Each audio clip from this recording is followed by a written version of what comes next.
नमस्कार दोस्तों, आपका हमारे चैनल फैक्ट मास्टर में स्वागत है। तो दोस्तों, मैं 100 लोगों से पूछूं तो उनमें से 90 लोग यही कहेंगे कि गोह या पिस्कोपड़ा जहरीला होता है। मैंने तो बचपन में ये कहानियाँ भी सुनी हैं कि सांप का काटा तो पानी मांग भी लेता है, लेकिन पिस्कोपड़ा का काटा हुआ पानी नहीं मांगता है।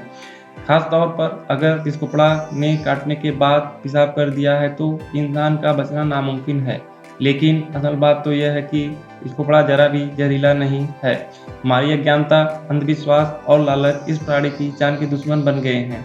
हालांकि छत्तीसगढ़ और बस्तर के ग्रामीण इलाकों में इसका चोरी छिपे शिकार करके लोग शौक से इसका मांस खाते हैं। पिस्कोपड़ा एक प्रकार की बड़ी छिपकली है जिसे पिस्कोपड़ा, गोएरा, घ्योरा, गो, बिचपड़ी आदि नामों से जाना जाता है। विशेषज्ञ इसे मॉनिटर लिजर्ड कहते हैं। इस प्रकार छिपकलियों की यूं तो 70 की लगभग प्रजातियां दुनिया भर में पाई जाती हैं, लेकिन हमारे देश में इनकी 4 प्रजातियां मिलती हैं। ये है Bengal monitor lizard, yellow monitor lizard, water monitor lizard और डिजर्ट मॉनिटर लिजर्ड, जिसमें बंगाल मॉनिटर लिजर्ड सबसे ज़्यादा दिखता है। आमतौर पर लोग पिस्कोपड़ा या गो को बेहद जहरीला मानते हैं, लेकिन इस प्राणी के पास बिल्कुल भी जहर नहीं है। यह सरीसृप है, यानी ठंडे रक्त वाला, इसलिए इसे धूप सेकने की जरूरत पड़ती है। इसके मुंह में विषदंत नहीं होते हैं और न ही विष की थैली। यह अपने शिकार को चबाकर नहीं बल्कि निगल कर खाता है। मनुष्यों के बीच गिर जाने पर भी इसकी कोशिश इसी तरह निकल भागने की होती है, लेकिन किसी प्रकार बहुत ज़्यादा छेड़छाड़ करने पर यह काट भी सकती है। हालांकि उसकी यह घबराहट जहरीली नहीं है, पर उसके बैक्टीरियल इन्फेक्शन हो सकते हैं। ऐसे जीवों के साथ कभी छेड़छाड़ नहीं करें। वे कहीं दिखें तो उन्हें निकालने का सुरक्षित रास्ता दें, ताकि वे अपने पर्यावास में जा सके। अगर कभी जरूरत पड़ेगी तो विशेषज्ञों की राय लें, खुद उन्हें पकड़ने की कोशिश न करें।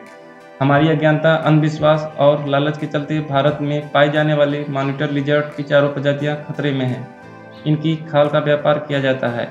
इनके खून और मांस का इस्तेमाल कामोत्तेजक दवाओं को बनाने में किया जाता है। नर पिस्कोपड़ा के जननांगों का कारोबार सबसे ज़्यादा प्रमुख है। इस प्रकार का अंधविश्वास है कि इसके जननांगों को सुखाकर चांदी के डिब्बे में रखने से घर में लक्ष्मी आती है। यह अंधविश्वास लाखों मॉनिटर लिजर्ड की जान हर साल ले लेता है। इससे जुड़ा हुआ सबसे ज़्यादा खौफनाक पहलू यह है कि जननांग निकलते समय गो को जिंदा होना चाहिए।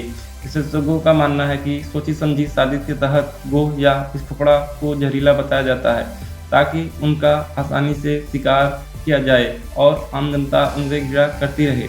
तमाम लोगों के पास पिस्कोपड़ा के काटने के किस्से हैं और वे बिना ज़्यादा छानबीन किए इन कहानियों को बेहद प्रामाणिक तरीके से सुनाते हैं। इनमें बहुत ज़्यादा पढ़े लिखे लोग भी शामिल हैं। स्तनपायी जीव और सरीसृपों में बहुत अंतर है। सरीसृप अंडे से पैदा होते हैं, उनके शरीर पर बाल नहीं होते हैं, वे ठंडे खून वाले होते हैं, उनके कान अंदर होते हैं।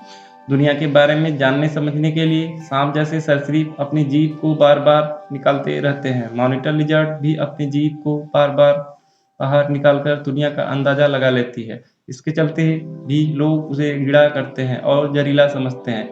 कहीं तो दिखे तो उसे मार देते हैं। प्राकृतिक पारिस्थितिकी संतुलन के लिए प्राणियों को बचाना बेहद जरूरी है।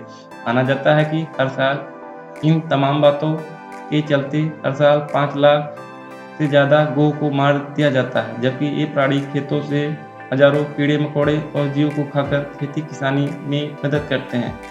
वे मददगार प्राणी हैं, हमारे दुश्मन नहीं। बल्कि यह कहना ज़्यादा ठीक होगा कि हम उनके दुश्मन हैं। पिस्कोपड़ा की खोपड़ी में जहर नहीं, दरअसल जहर इंसान की खोपड़ी में ज़्यादा है। तो दोस्तों, अगर ये मेरा वीडियो अच्छा लगे तो प्लीज़ लाइक और सब्सक्राइब जरूर करें। Thank you.